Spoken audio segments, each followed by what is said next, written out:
ایمان بنانے کی محنت کرنا انسانیت کی سب سے بڑی خدمت ہے، کیونکہ انسان کی حقیقی کامیابی جہنم سے بچ کر جنت میں جانا ہے، اور جو شخص لوگوں پر ایمان بنانے کی اور انہیں برائی کے راستے سے ہٹا کر نیکی کے راستے پر لانے کی محنت کر رہا ہے، وہ دراصل انسانیت کی حقیقی خدمت کر رہا ہے۔ ہم سب آدم کی اولاد ہیں، لیکن سب ذہنی اور معاشی لحاظ سے برابر نہیں ہیں۔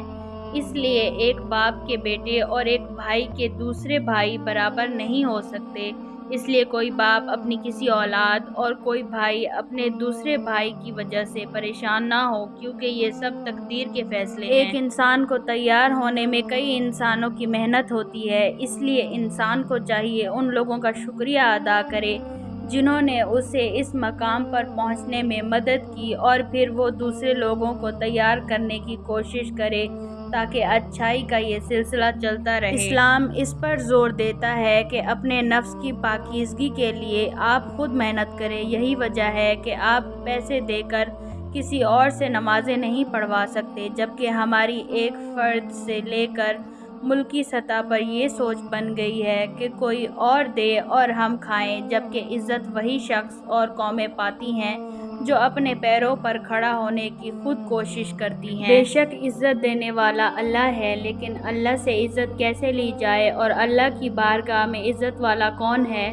اللہ سے عزت لینے کے بہت سارے طریقے ہیں، لیکن وہ مومن بندہ عزت پاتا ہے جو دوسروں کے حقوق کا خیال رکھتا ہے، لوگوں کو کچھ نہ کچھ پیسے، علم، پیار، عزت وغیرہ دیتا رہتا ہے، اور سب سے بڑھ کر اللہ کے نزدیک عزت والا وہ بنتا ہے جو تقوی اختیار کرتا ہے۔ صرف دو لوگ آپ کو سمجھ سکتے ہیں، ایک جو آپ جیسے حالات سے گزرا ہو، دوسرا جسے آپ سے محبت ہو۔ سمجھداری کی باتیں صرف دو ہی لوگ کرتے ہیں، وہ جن کی عمر زیادہ ہو اور وہ جس نے بہت کم عمر میں برا وقت دیکھا ہو۔ کم ظرف لوگ رشتوں کو آزماتے زیادہ اور نبھاتے کم ہیں۔ زندگی میں سب سے مشکل کام ان لوگوں کے ساتھ مخلص رہنا ہوتا ہے جن کے بارے میں آپ کو یقین ہوتا ہے کہ وہ آپ کی مخالفت میں ہر حد کراس کر جائیں گے۔ فطرت ہے انسان کی، جب غم آئے تو ڈر سا جاتا ہے، جب خوشی کا لمحہ آئے تو خود غرض ہو جاتا ہے، نفرت پر آئے تو آپے سے باہر ہو جاتا ہے، جب محبت کرنے پہ آئے تو خود کو بھی لٹا دیتا ہے۔ ہم ہر حالات سے سمجھوتا کر لیتے ہیں، ہم صرف انسانوں سے سمجھوتا نہیں کرتے۔ توڑنا نہیں جوڑنا سیکھو، کیونکہ توڑنے والوں کی حویلیاں ویران اور جوڑنے والوں کی قبریں بھی آباد رہتی ہیں۔ نفرت دل کا پاگل پن ہے۔ حضرت علی رضی اللہ تعالی عنہ نے فرمایا، تم جو گالی دیتے ہو اس سے تمہاری قبر میں ایک بچھو بن جاتا ہے۔ انسان زندگی سے مایوس ہو تو کامیابی بھی ناکامی نظر آتی ہے۔ جہاں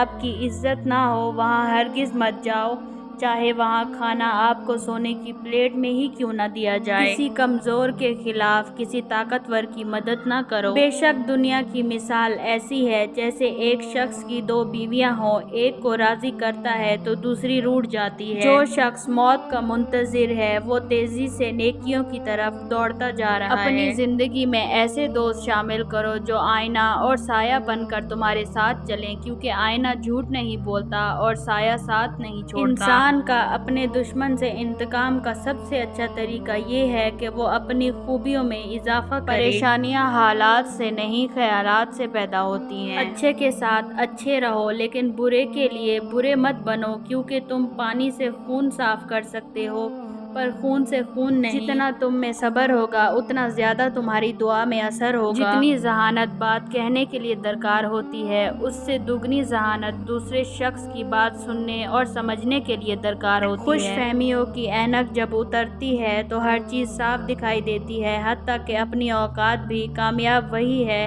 جو اس اینک کو وقت سے پہلے اتار لے۔ اپنی طرف سے بھرپور کوشش کیجیے، سخت محنت کیجیے، طریقہ صحیح اور جائز اختیار کیجیے، دعا کیجیے، پر امید رہے اور نتیجہ اللہ عز و جل پر چھوڑ دیجیے۔ انسان اگر کامیاب زندگی چاہتا ہے تو والدین کی عزت کرے۔ ہر تاریک رات کے بعد صبح نمودار ہونا ہی ہے، اس لیے پر امید رہو۔ اللہ عز و جل کو پر امید لوگ بہت پسند ہیں۔ رشتے اور موسم دونوں ایک جیسے ہوتے ہیں، کبھی حد سے زیادہ اچھے اور کبھی برداشت سے باہر۔ فرق بس اتنا ہے کہ موسم جسم کو تکلیف دیتا ہے اور رشتے روح کسی کا دل اتنا مت دکھاؤ کہ وہ اللہ عز و جل کے سامنے تمہارا نام لے کر رو پڑے، کیونکہ ٹوٹے ہوئے دل سے نکلی عرش تک جاتی ہے۔ دوسروں کے اچھے ہونے کا انتظار مت کرو، بلکہ انہیں اچھا بن کر سکھاؤ کہ اچھا انسان کیسا ہوتا ہے۔ نصیب سے زیادہ قیمتی دعا ہوتی ہے، کیونکہ جب زندگی میں سب کچھ ختم ہو جائے تب انسان کے پاس دعا بچتی ہے جو نصیب بدل دیتی ہے۔ پتہ نہیں یہ برائی کیوں اتنی وزندار ہوتی ہے، لاکھ اچھائیوں پر غلبہ پا جاتی ہے۔ ہم انسان کسی کی ایک برائی کی وجہ سے اس کی لاکھ اچھائیوں کو بھلا دیتے ہیں، پھر وہی ایک برائی دل میں سدا زندہ رہتی ہے، مگر اچھائیاں زندگی بھر کے لیے مٹ جاتی ہیں۔ کچھ نئے لوگ آپ کی زندگی میں پرانے لوگوں کی قدر دلوانے کے لیے آتے ہیں۔ ہم یا تو عورت کو نکاح میں رکھتے ہیں یا نگاہ میں رکھتے ہیں۔ مسئلہ تب آتا ہے جسے نگاہ میں رکھتے ہیں اسے نکاح میں نہیں رکھتے، اور جسے نکاح میں رکھتے ہیں اسے نگاہ میں نہیں رکھتے۔ دنیا کا مہنگا ترین تحفہ وقت ہے، جو صرف دل سے کسی کو چاہنے والے ہی دے سکتے ہیں۔ کم ظرف لوگوں کے پاس تو جواب دینے کا بھی وقت نہیں ہوتا۔ دلوں میں اترنے کے لیے سیڑھیوں کی نہیں، اچھے الفاظ اور اچھے اخلاق کی ضرورت ہوتی ہے۔ وقت سب کو ملتا ہے زندگی بدلنے کے لیے، لیکن زندگی دوبارہ نہیں ملتی وقت بدلنے کے لیے۔ جس کا موڈ ہر وقت خراب رہتا ہو، لوگ اس کے موڈ کی پرواہ کرنا چھوڑ دیتے ہیں، کیونکہ کوئی چیز کتنی ہی قیمتی کیوں نہ ہو، جب وہ مستقل خراب رہنے لگے تو اس کا ٹھکانہ کچرے کا ڈھیر ہی ہوتا ہے۔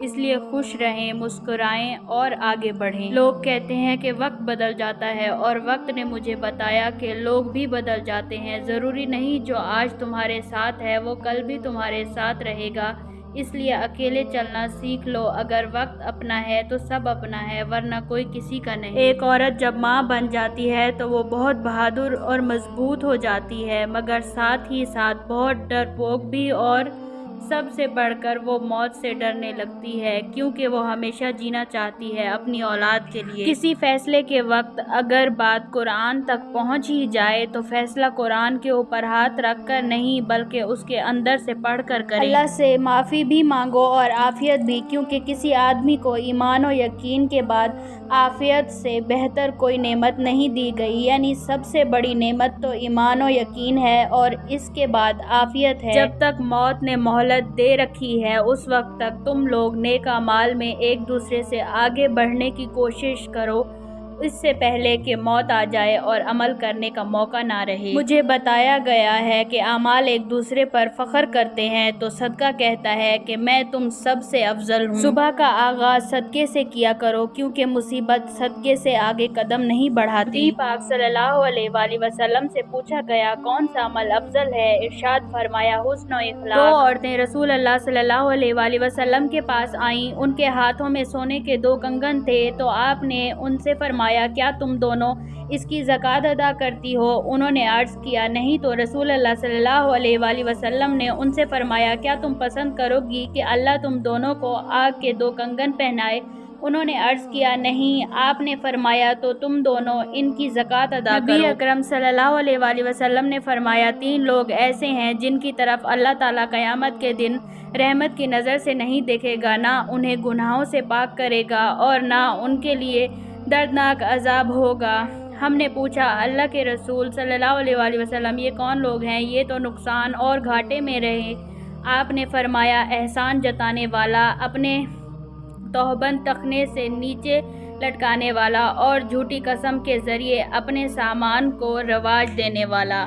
دنیا میں کہیں بھی 100% رزلٹ نہیں ملتی، اس لیے اپنے آپ سے بھی 100% کی امید نہ رکھنا، ورنہ مایوس اور پریشان ہو جاؤ گے۔ بس اپنے آپ کو بہتر سے بہتر بنانے کی کوشش کرتے رہنا ہے۔